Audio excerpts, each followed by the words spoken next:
वो शख्स कभी साहिब ईमान नहीं है जिस शख्स के ईमान में उस्मान नहीं है। टोल हाज़रीन दरूद शरीफ वाए। अल्लाहुम्मा सल्ली अला मुहम्मद। मोहतरम सामीन किराम, दद ज़िलहज्जी म्याश्ता पदी की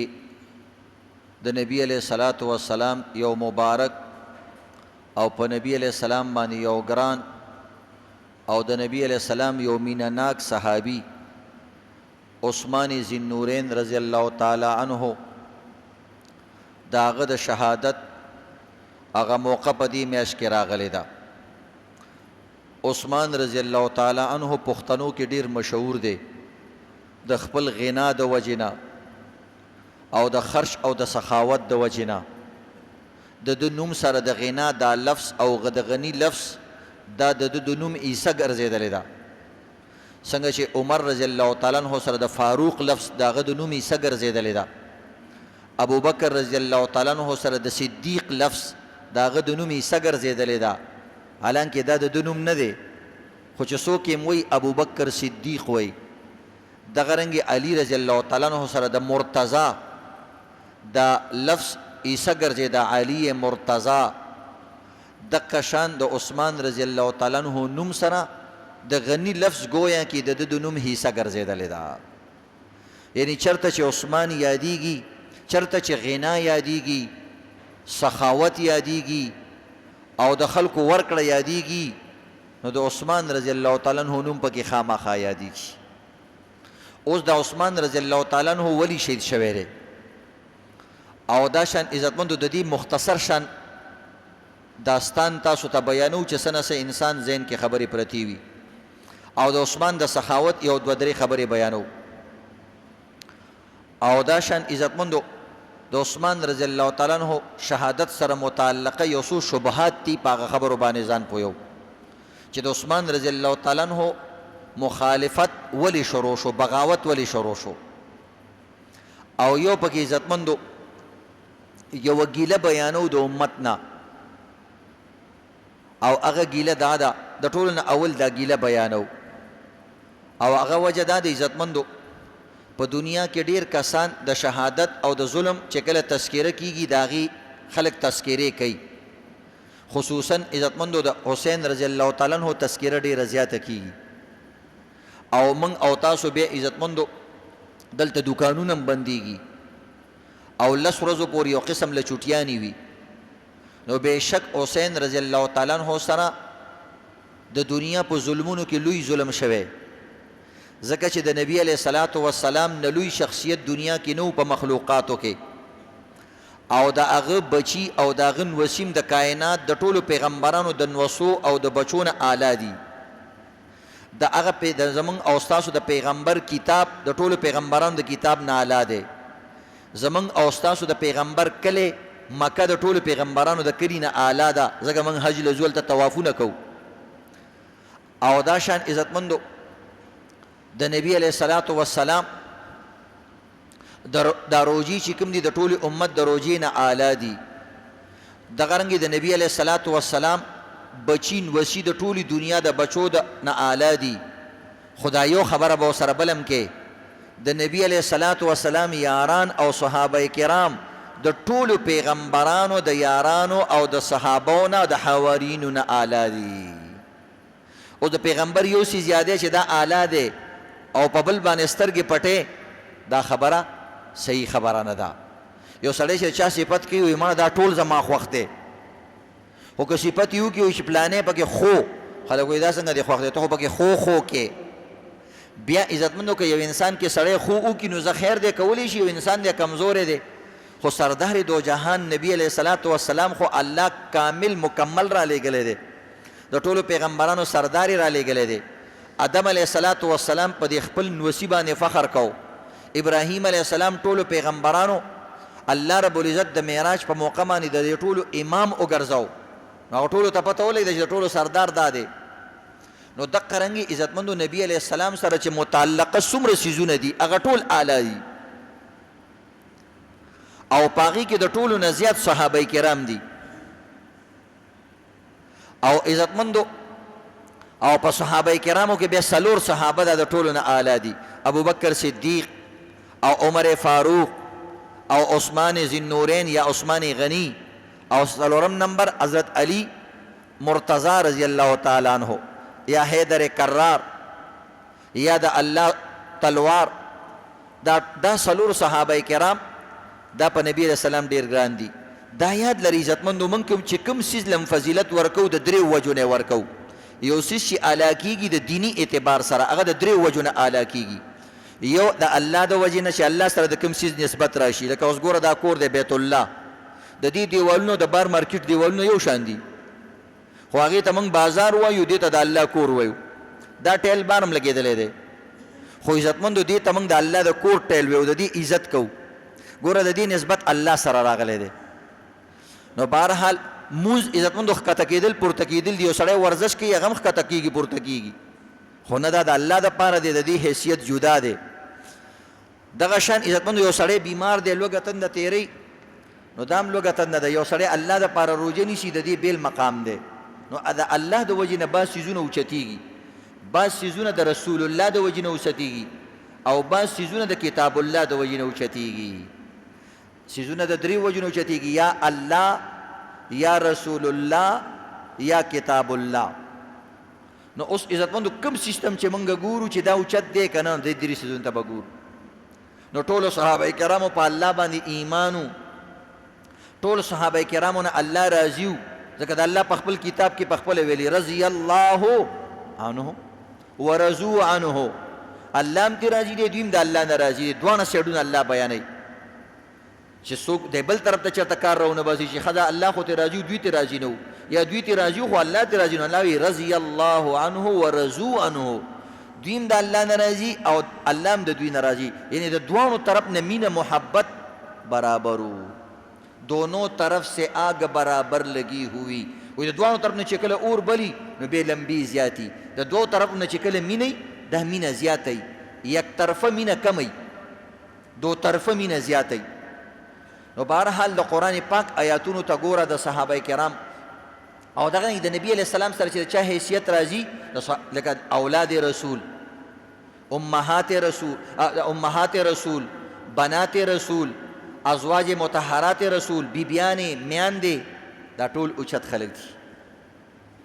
او دغه رنګ عزتمندو د الله کتاب سره چې د چا نسبت راځي هغه اعلی دی. نو په دې صحابو کې عثمان رضی الله تعالی عنہ د دې د دریو واړو سره ډېر لوی نسبتونه دي. الله سره نسبت اعلی، الله په خپل کتاب کې د ده تذکره کړې ده، نوم نشته دی خو تذکره کړې ده چې کله عثمان رضی الله تعالی عنہ نبی علیه الصلاة والسلام سره صلح حدیبیه دا مشهوره صلح شوې ده، نبی علیه الصلاة والسلام سره 1500 صحابه کرام عمرې لتله، په لاره باندې ایثار کړی شو. دا به سیرت کې تاسو ته تفصیل سره راځي. نو نبی علیه السلام عثمان رضی الله تعالی عنہ ولیږلو چې ته لاړ شه، د مکې خلک پوهه کړه چې موږ جنګ له نه راغلي، موږ عمرې له راغلي یو. دې کې عثمان رضی الله تعالی عنہ چې لاړو، هلته خبره مشهوره شوه چې عثمان رضی الله تعالی عنہ شهید کو.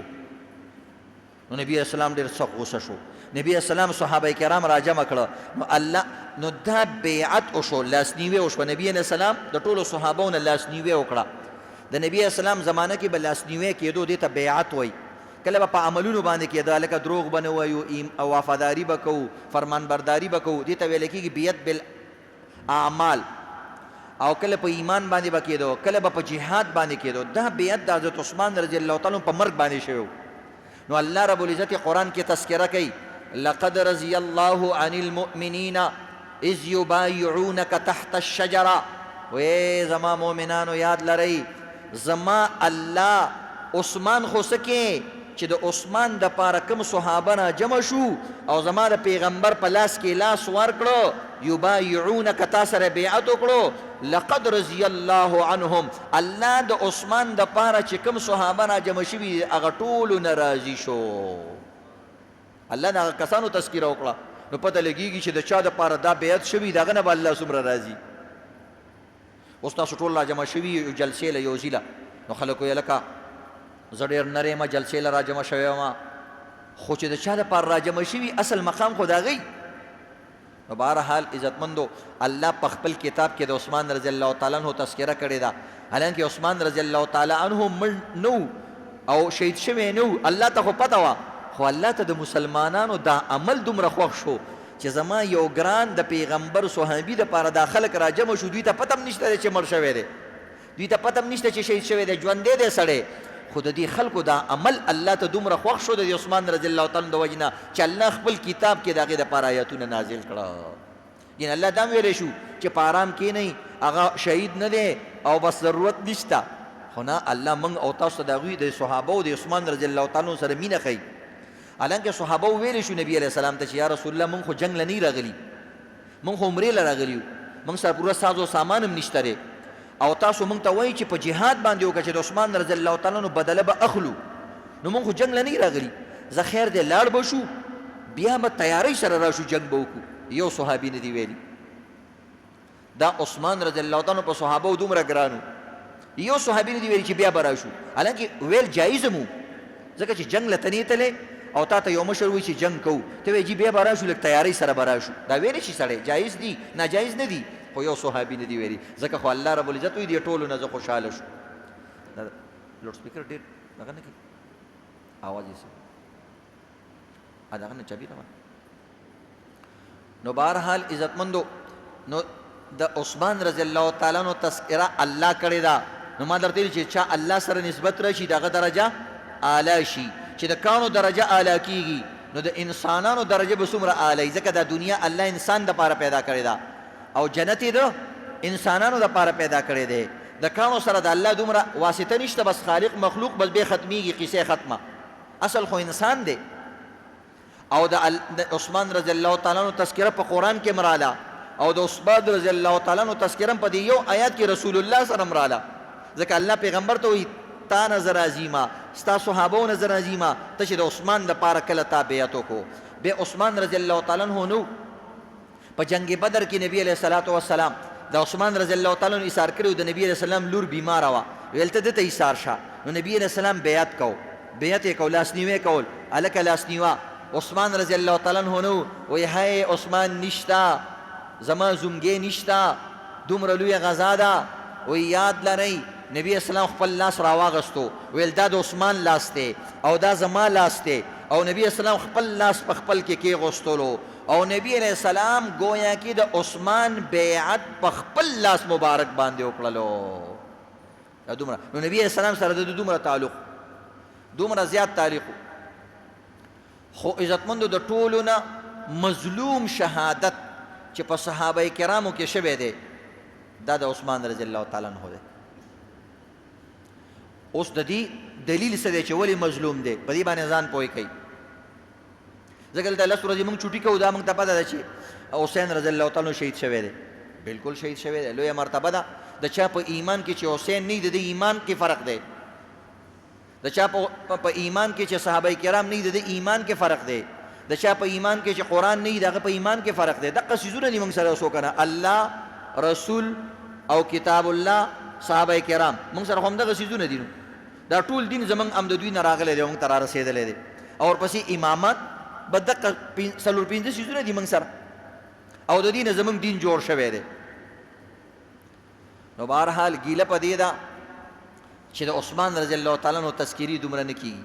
زمونږ چې کله د منبر وخت راځي محرم راشي نور راشي موږ د حسین رضی الله تعالی عنہ تذکره کوو موږ د فاطمه الزهرا رضی الله تعالی عنها تذکره کوو نور خلک چې کوم دي هغه صرف د هغې تذکره کوي د نورو صحابو تذکره نه کوي دا فرق دی زمونږ ټولو سره مینه ده او مینه هم د نبي علیه السلام د الله د وجې نه چې کوم سړی په الله ګران دی په موږ هم ګران دی که موږ هغه سره مینه نه کوو نو موږ د الله نفرت او د الله غضب ځان له خوښوو صحابه کرام مبارک الله رب العزت قرآن کې سوئی اولئک هم المفلحون اولئک هم الراشدون اولئک هم المؤمنون حقا او عزتمندو دا څومره رضی الله عنهم ورضوا عنه اشداء علی الکفار التائبون دا وی توبې والا خلکو الحامدون الصائحون اشداء علی الکفار رحماء بینهم خپل منځ کې مینې والو کافرانو دپاره شدت والو غصې والا خلکو رضوانا الله تی راضیو د رضامندۍ والا خلکو دا ټولې صیغې او دا ټول الفاظ په قرآن پاک کې د جمع صیغې دي د صحابه کرامو دپاره استعمال شوي دي بیا الله رب العزت وی فإن آمنوا بمثل ما آمنتم که تاسو کې کم سړی ایمان راوړي او چې زما د سم ایمانی نو بمثل ما آمنتم ای زما صحابو ستاسو په شان ایمان دی راوړي بس ستاسو ته دی ګوري نو به داسې ایمان دی راوړي وإن تولوا که چېرته دا خلک تاسو ته شا راواړئ فإنما هم فی شقاق دا خلک بیا ډېر دشمنۍ کې پراته دي ډېر بغض کې پراته دي ډېر حسد کې پراته دي ډېر کینه کې پراته دي نو عزتمندو عثمان رضی الله تعالی عنہ شهادت ولې عزتمندو ډېر غمناک دی په دې باندې ځان پوه کوي عثمان رضی الله تعالی عنہ په دې وجې غمناک دی چې عثمان رضی الله تعالی عنہ په کوم وخت کې شهید شوی دی نو دا د خپل ملک صدر د خپل ملک بادشاه او داسې بادشاه نه و چې صرف د دغه کم ښار کې چې اوسېده د دی عثمان رضی الله تعالی عنہ په دغه وخت کې د 22 لاک مربع میل ځمکې بادشاه و خواو چا چې څومره ملکونه ټول د ده نو د 22 لاک مربع میل ځمکې خاون او عزتمند یو حاکم داسې انسان هر څه کولی شي دا ټوله دنیا ړنګولی شي او هر څه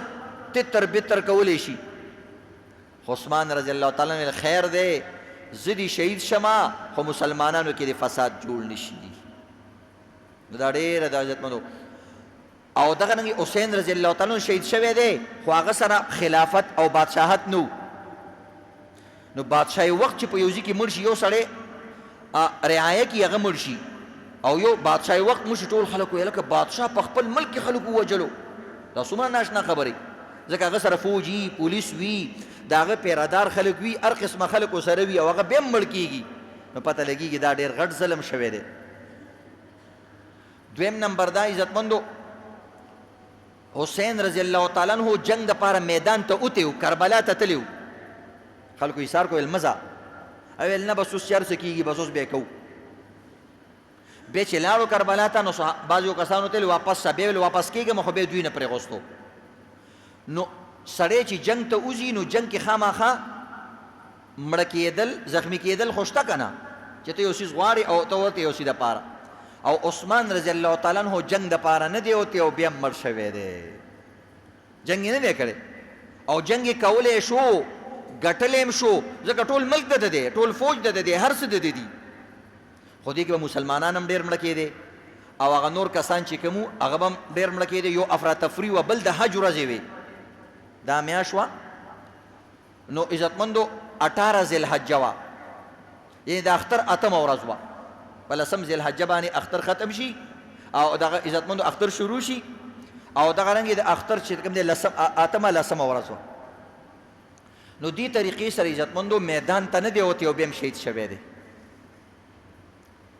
او دغه رنګې وینې نه ده بیولې بیا هم شهید شوی دی نو دا د عثمان رضی الله تعالی عنہ عزتمندو دا جیوه کار شوی دا چا کړی دی عزتمندو یو کس تیر شوی دی ترجمې والا ته ما وویل 2 کسان تیر شوي دي عیسایانو او مسلمانانو ته ډېر نقصان ورکړی دی یو کس عیسایانو ته ډېر نقصان ورکړی او دی بل مسلمانانو ته ورکړی دی او دا دواړه یهودیان دا یاد لرئ دا دواړه څه نو د عزتمندو د مصیبتونو د غمونو د مرداریانو جرله چې کوم دی دا د یهودیانو نه د اسرائیلو نه شروع کېږي اوس هم ګور د اسرائیل مغه شان دي الله وی ضربت علیهم الذله دا ذلیله خلک دي الله په دې باندې ذلت مقرر کړی دی یقتلون الانبیاء دوی د خدای پیغمبران نه دي بخلي نو تاسو ته څه مولوي ګازر ټیپر ښکارئ چې یو سړي د خپل وخت خپل پیغمبر قتل کړی نبی علیه الصلاة والسلام وی د قیامت په ورځ د ټولو نه بدترینه سزا به هغه انسان ته میلاویږي چې د پیغمبر قتل کړی یا پیغمبر دا قتل کړی ځکه پیغمبر ډېر رحیم او کریم وي خو پیغمبر چې یو سړی راولګېږي یو سړی قتل کړي نو دا به ډېر مردار انساني ځکه پیغمبر به دا قتل کړی بهرحال عزتمندو عیسایانو کې چې کم کس عیسایت بدل کړی دی نو هغه د دوی به نصرانیتو پولوس یو کسو پولوس هغه یهودي او عیسائی شو او د دوی به غټ پیشوا جوړ شو دوی عیسایان په دې خبره دوکه کړه چونکې یهودیانو د عیسی علیه السلام د قتل کوشش کړی او د هغوی په نیز باندې هغوی موږ قتل کړی هم دی الله وی وما قتلوه وما صلبوه ولكن شبه عليهم وی قتل شوی نه دی پانسی شوی نه دی چې کوم کس ایجنټیتوب کړی هماغه ایجنټ باندې د عیسی علیه السلام شکل پاشو دوی چې سړی مړ کو هغه سړي ورته راځي دی ذکر چې ورننوتلو نو یو کس مړ پروت و نو بیا په خپله باندې ویلې چې هلکه که دا عیسی نو زمونږ ایجنټ څه شو او که دا هغه زمونږ ایجنټ نو عیسی علیه السلام څه شو نو الله وایي شبه لهم وایي قصه مې پې ګډه وډه کړله وایي په ځان هم پوه نه شو چې څه چله مو کړلو وایي کیسه مې پې دله ټوله ګډه وډه کړه ولکن شبه علیهم هر څه مې دله پې ګډ وډ کړه او الله بر رفعه الله الیه او ما د خپل پیغمبر عیسی علیه السلام ډېر ښایسته طریقې سره اسمانونو ته وخېجو او ای زما د اخري پیغمبر امته ستاسو د پیغمبر دپاره او ستاسو د امتیانو دپاره به یو ځل بیا زه د عیسی علیه السلام را نازلوما دغه ژوندی دی نو د عیسی علیه السلام د حیات به عقیده لري دا ګوره دا پکې د عقیدې مسله ده عیسی علیه السلام څه شی دی ژوندی دی حیات دی اسمانونو کې دی د دمشق په جامع مسجد کې په هغه مناره باندې به راکوزېږي د ویښتو نه به یې چې کوم دی اوبه ستاسي لکه سړي چې لمبلي وي او دا به د امام مهدي وخي د دې امت امام مهدي چې کوم به دا امت ټول راجمع کوي جهاد به کوي هغه وخت کې به راځي عیسی علیه السلام ته به وایي ته مخکې شه مونځ وکړه هغه وایي نه تاسو ډېر بهترین امت یې هم تاسو امامان یې تاسو مونځ ورکوئ بیا به دجال وجدي دا ځان له واقع ده دا به ته بل وخت کې چېرته بیانېږي او بهرحال دغه یهودي چې کله عیسایي شو نو د عیسی علیه السلام د عیسایان یې ځان ته راښکل نو د هغې دپاره خو سمه منصوبه بندي پکار وه ځکه د دې عیسایانو یهودیانو به خپل منځ کې ډېر جنګونه کېده دوی د یو بل نه ډېر مړي کړي دي دا د یو بل ډېر غټ دشمنان دي قرآن وایي قالت اليهود ليست النصارى على شيء وقالت النصارى ليست اليهود على شيء یهودیان وایي عیسایان غلط دي هېڅ شي کې نه دي وایي دا په هېڅ کې نه دي مړه دا پکې وایي چاراوستي دي قرآن دې انداز کوي وایي دا پکې لازوک دي او قرآن وایي دا عیسایان وایي چې دا یهودیان هېڅ کې نه دي دا پکې لا چاراوستي دي یعنی اصل خو موږ یو موږ جنتیان یو هغوی موږ جنتیان یو بهرحال عزتمندو دوی خپلو کې هم نښتي دي نو دوی یهودي داسې چل وکړلو چې د عیسایانو ته یوه قصه جوړه کړله ویل ګوره داسې چل دی چې دا عیسی دا ډېر لوی مرتبې والا پیغمبر دی په دې پیغمبرانو کې بلکې دا د الله زوی دی دې مرتبې ته څوک نه رسي یو عزیر علیه السلام دی او یو عیسی علیه السلام دا دوه د الله زامن دي نو قمقل سړی په چاپلوسۍ باندې خوشحالېږي یو سړی ووهه که نه بیا ماشاءالله ډېر تکړی ولا ډېر سکان د باندې اثر نه کوي ښه باډي بلډر یې نو داسې سړی بس هغه خوشحاله شي هلکه چل چل کې ووالي سړیه هغه ته یې دا ګزار دی ولې راکو که زه باډي بلډر یم کار سم ستا کار څه ګزارونه کوې نو بس سړی په صفت باندې دوکه شي چې تی صفت وکړي نو بس بیا تې کار وباسه نو دی یهودي پولوس د دې عیسایانو صفت وکړي تاسو ته پته شته ستاسو د پیغمبر له الله کومه درجه ورکړي دا د الله زوی دی بس سړي خوشحاله شي چې هلکه دا خو زمونږ دغه خلک دي خپل خلک دي او دا خو د الله د کتاب نه خبر خلک دي دوی ته خو کتابونه راغلي تورات او پیغمبران په دوی کې راغلي دي او عیسی علیه السلام خو بالکل اخره کې راغلی دی ټول پیغمبران په هغوی کې راغلي دي ویل ګوره دا زموږ د پیغمبر صفت کوي بیا ورته د یو بلې خبرې نه دی خبر کو وایي څه خبره وایي تاسو ته پته شته چې د عیسی علیه السلام ولې مړ شو یعنې ولې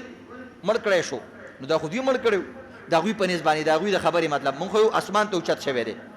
نو بهرحال هغو ته یې ګوره دې کې یو لویه فلسفه ده وایي څه فلسفه ده پکې وایي ګوره الله رب العزت سوچ وکړو چې زما دا بندګان د یهودیان او عیسایان دا خو ما ته ډېر نږدې خلک دي ځکه زما د پیغمبرانو اولاد دی خو دا دی چې دا ټول ګناهګاران دي ځکه یهودیان دا مني چې زموږ مشرانو څلوېښت ورځې د سخي عبادت کړی دی وایي څلوېښت ورځې به موږ جهنم ته ځو پیله به یې ویلې او کله وایي لس ورځې به ځو ځکه د ټولې دنیا عمر 10,000 کاله دی او د هر 1000 کال کې به یو ورځ موږ ځو دي عیسایانو ته بله فلسفه ویل تاسو به د سره دوزخ ته ځئ نه ویل ولې ویل ګوره دا الله چې دا زوی راولېږلو دا دې دپاره راولېږلو چې دا ټول عیسایان ګناهګاران دي ویل ګناهګاران خو ټول یو که نه ټول ورته ټول ګناهګاران یو انسانان ویل الله ویل که دا ټول اوس مثلا زه دوزخ ته شوم نو دا د الله الله رب العزت چې کوم دی د رحمت او نه خلافو ځکه الله ډېر رحیم دی وی الله سوچ وکړو چې دا ټول زه جهنم ته شوم نو دا خو زما د رحم نه خلاف خبره ده او که جهنم ته نه شوم نو د عدل نه مې خلاف دی انصاف نه کې ځکه چې ګناه خو یې کړې ده ګوره دې خبرو ته یې ګوره دې طریقې سره ویل الله داسې چل وکړلو چې الله خپل د رحم د وجې نه خپل بچی راوستو او زمونږ د دې ټولو په سر کې چې کوم دی خپل بچی شهید کو د دې ټولو ګناهونه یې ورسره معاف کړه ټولو سبحان الله هغه وخت او زنده باد عیسی علیه السلام زنده باد او زمونږ د وجې نه ټول ورسره معاف کړه دا د یهودي د عیسایان په دې خبره غلط په دې ماشوم هم پوهېږي هلکه یو ماشوم ورانه نه کړی تا هغه نه څپېړه ورکړه او څه چل دی قاري صاحب ولې وال کې حاجي صاحب ما خو څه نه دي کړي وایي درته که نه وایي چې ورانه بل چا کړی او ته بل څوک وي والله ماشوم هم دي دګي او ته وایې چې کوم دی وروره ګناهونه دي نورو کړي او د الله پاک صفا ښکلی پیغمبر ګوره د عیسی علیه السلام موږ صفت کوو الله رب العزت یو عظیم الشان پیغمبر و الله ول ډېر معجزات ورکړي او ته وایې چې وروره هغې زموږ په سر کې بوتلو کرے کوئی برے کوئی بهرحال دا موضوع نه ده خو زه منځ کې یو خبره رالم معلوماتي خبره وه چې ستاسو ذهن کې دا یهود و نصارا چې افغانانو خبره په رسمیاتو وپېژنئ بنیادي طور سره وپېژنئ او یو کس چې کوم و هغه عزتمندو مسلمانان دوکه کړه هغه عبدالله بن سبا و نوم یې عبدالله و ښایسته نوم یې ځان له کېغوستو خپل نوم یې دا نه و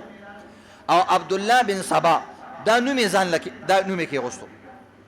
د چې کوم دی عزتمندو د نبی علیه السلام د وفات نه بعد په صحابه کرامو کې او د هغه وخت مسلمانانو کې فتنه راوچته کړه دا اصل محرک جوړ شوی دی مصر کوفه دې مختلف ځایونو کې وګرځېدلو هغه خو یهودي خو ځان یې ظاهرا مسلمان کو نو عزتمندو داسې خو منافق هم کلمه وایي او کلمې دپاره خو د زړه تصدیق پکار دی د خوله کلمه خو کافي نه ده نو عزتمندو د صحابه کرامو خلاف اول مسله د دا راوویسته دوی منځ ته چې خلک حق نه ورکوي چا ورته لکه څه حق نه ورکوي د لور حق نه ورکوي د ګاونډي حق نه ورکوي بس درته به وایم خو حق نه ورکوي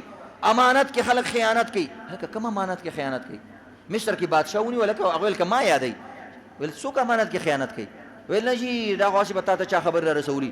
د خولې نه ډېر زیات پوس انسانو د حج خبرې به یې کولې د زکاتونو خبرې به یې کولې او روجو خبرې به یې کولې اخلاقو خبرې به یې کولې ځان له یو مقام جوړ بې اخره کې د دا خبره را ظاهره کړه ویلې ګوره داسې چل دی چې نبي علیه السلام وفات شو نو په کار دا دی چې د نبي اسلام زامن خو نه و یعنې وفات شوي نو په کار دی د نبي اسلام هغه خو که نه علي رضی الله تعالی عنه خو دا د ده رشته دار د تره زوی نو په کار دا دی چې د تره زوی له خلافت ورکړی شوی هلکه تره زوی په خپله ژوندی دی هغه څه نه وایي چې ما له خلافت راکړه او ته د بړ ځي نه راځې او ته وایې دا د ده حق دی د تره زوی په خپله راپاسېږي علي رضی الله تعالی د ابوبکر رضی الله تعالی په لاس کې دی وایي ته خلیفه یې د عمر رضی الله تعالی په لاس کې دی وایي ته خلیفه یې د عثمان رضی الله تعالی په لاس کې دی وایي ته خلیفه یې او ته درېیمګړی راځې مامه شمېره درګډې مته وایې نه دا حقدار دی که علي رضی الله تعالی عنه هغه وخت کې اعلان کړی وی چې زه حقدار یم او واقعي علي رضی الله تعالی عنه د ابوبکر او د عمر رضی الله تعالی نه زیات حقدار وی نو ټول صحابه به د سره ولاړ نه وی بالکل به سره ولاړ وی حقدار سړي سره ودی به د علي رضی الله تعالی عنه غوندې صحابي چې څومره عظیم الشان صحابي دی به د صحابه غوندې ایمانداره خلک چې هغوی به وروره حق سچ سره په هر ځای کې ودرېدل که د هر چا خلاف به ودرېدل به عمر رضی الله تعالی عنه په منبر باندې یو وړوکی صحابي ویل کمیس دې غټ دی او تعالی هم د بیت المال نه درکړی شوی دی داسې د صحابو سترګو کې به یې سترګې اچولې خبرې به یې کولې قرآن وایي اشداء علی الکفار د کافرانو خلک او د غلطې خبرې مخکې ته به دا شدید خلکو نیغ به ولاړو دا پروپیګنډه د ټول ناول د جوړه کړې وای مختلف ځایونو کې ځان له ځکه د نبي علیه السلام سره خو د خلکو مینه ده د اهل بیتو سره خو د سړي مینه ده د نبي اسلام خاندان سره د انسانانو د ټول مسلمانانو مینه ده نو دا خبره عقل کې زر راځي خو نور تاسو ته پته د عزتمنو د الله دین نسب پسې نه ځي د الله دین نسب پسې نه ځي د الله دین عزتمندو هغه حق پسې ځي او د الله دین عزتمندو هغه مشورې سره وي او هغه لیاقت مهارت هغه سره ځي ګینې داسې خو بیا سړی ویلی شي چې عمر رضی الله تعالی عنه دی پیلوی ځکه هغه ځان له یو دغه خو ابوبکر رضی الله تعالی عنه مخې د هغې سم نه دي ویلي سړی به بیا بل هغه شي چې بی دا عثمان رضی الله تعالی عنه دی اول وی موږ دا هم نه ویو دا خو د هر صحابي باره کې بیا ته ویلی شي نو بهرحال عزتمندو دې طریقې سره هغه پروپیګنډې جوړې کړې او ځان له پوره مختلف ځایونو کې د مدینې خواوشا علاقو کې مصر کې او دغه بحرین کې د نور علاقو کې ځان له لږ لږ کسان پیدا کړ او دوی خو خلافت قبضه کړی دی امانت قبضه کړی دی، حق یې والی دی. دې طریقې سره عزتمندو دو پروپیګنډه وکړله او اخره کې بیا مدینې ته خوا او شا ځایونو ته رال او ټول کسان یې فوجونه یې راوستي د مختلف ځایونو نه او بیا عثمان رضی الله تعالی عنه سره کېناستو. پیل علي رضی الله تعالی عنه له لاړې. بعضې کسان علي رضی الله تعالی عنه دې طریقې سره اغوستو. بعضې کسانو علي رضی الله عنه ستا ډېر لوی مقام دی او خلکو ستا مقام نه دی پېژندلی. هغه ته زما مقام په خپل ځای باندې زما مقام شته، خو که تاسو زما خلاف چېرته پروپیګنډه کوئ نو ګورئ زموږ تلوارونه موږ سره دي، که تاسو چېرته اخوا دېخوا کوئ نو سرونه به موږ ووو. دا یاد لرئ. بعضې کسان ورته وویل علي رضی الله تعالی عنه ته وایي ته الله یې، دومره پورې ورپسې لاړ. هغې کېدای شي علي رضی الله تعالی متاثره شي. نه خبره هم غلطه ده. عثمان رضی الله تعالی عنه ته ویل دا خلک خو عجیبه عجیبه خبرې کوي زما باره کې. هغه ته تی ووایه څه ورسره کول پکار دي، ځکه عثمان علي رضی الله تعالی عنه قضا کې ډېر تکړه و. واخزاهم علي. عمر رضی الله تعالی عنه به اکثر دنه تپوس کو چې څه د قضا مقام براله، ویل علي بس ته د ټولو نه لوی قاضي، تی ووایه دې خلکو سره څه کول پکار دي. ویل دا خو وجل پکار دي او داسې سزا دوی له ورکول پکار دي، ځکه د صحابه وخت دی او دوی دومره شرک شروع کو چې د یو صحابي نه الله جوړی. هغه ورته ګوره علي رضی الله تعالی عنه ورته ویلې زه به م وسوځومه. ګورې ویلې چې هر څه کې او موږ یو ته الله یې. ګوره عزتمندو ګوره ډېر د فتنو ګوره د صحابه کرامو څومره مبارک وخت دی، هغه وخت کې داسې داسې فتنې راغلي. لہذا دې وخت کې به ډېر زیات پوک پوک سره بځې، ډېر پوک پوک سره بځې چې د اسلام د یو شاعر د اسلام د یو نښې چېرته انکار ونه کې. دا ډېر د فتنو زمانه ده. نو عزتمندو داسې چلو شو. علي رضی الله تعالی عنه ویل دي دا اوس وځوئ چې یاد ولري چې سبا څوک داسې شرک نه کوي. چې کله یې سوځول نو هغوی ویل اوس زموږ نور هم زیات یقین رالی چې ته الله یې. هغه ویل ځکه وی لا يعذب بالنار الا رب النار، ځکه وی د اور سزا د الله نه بغیر بل سړی ورکولی نه شي. نو ته د الله یې ځکه خو د اور سزا ورکې، ځکه الله به موږ د اور سزا ورکوي په جهنم کې، او دلته تا ورکړه وی زمونږ خبره نور هم صحیح شوله چې ته الله یې. دا داسې ګوره شیطان او دا یهود و نصارا دا خلک انسان ته په ذهن کې داسې خبرې اچوي، عقلي خبرې چې د انسان ذهن یې زر مني. نو بعضې کسان یې زنده باد الله هم د اور سزا ورکوي، دا هم د اور سزا ورکوي. په دې کې هم لاړ په اور کې اوس وځېدل په غلطه عقیده سره.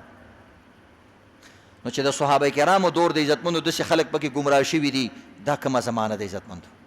دی وجې نه یاد لرئ ګمراه کېږي به کله نه. نبي علیه السلام یو حدیث دی، نبي علیه السلام وایي زما امت کې به 3 او یا فرقې جوړې شي. شهادت د عثمان پاتې شو، دا به درته ځان لرم چې څنګه شوی دی، ټایم پوره دی. نبي علیه الصلاة والسلام وایي په ټول مخکیني او یهودیانو کې 1 او یا فرقې شوې، عیسایانو کې 2 او یا فرقې شوې، زما امت کې به 3 او یا فرقې. كلهم في النار الا واحده، ټولې به دوزخ ته ځي مګر یو به بچ کېږي. نبی اسلام نه تپوس وکړو چې کومه فرقه ده. ګوره څومره آسان طریقې سره ښودلي، شکلونه یې ښودلي چې داسې دومره ګیري به یا پټکي به وایي یا به نه وایي فلانې، دا یې نه دي ښودلي ځکه عقیده زړه کې.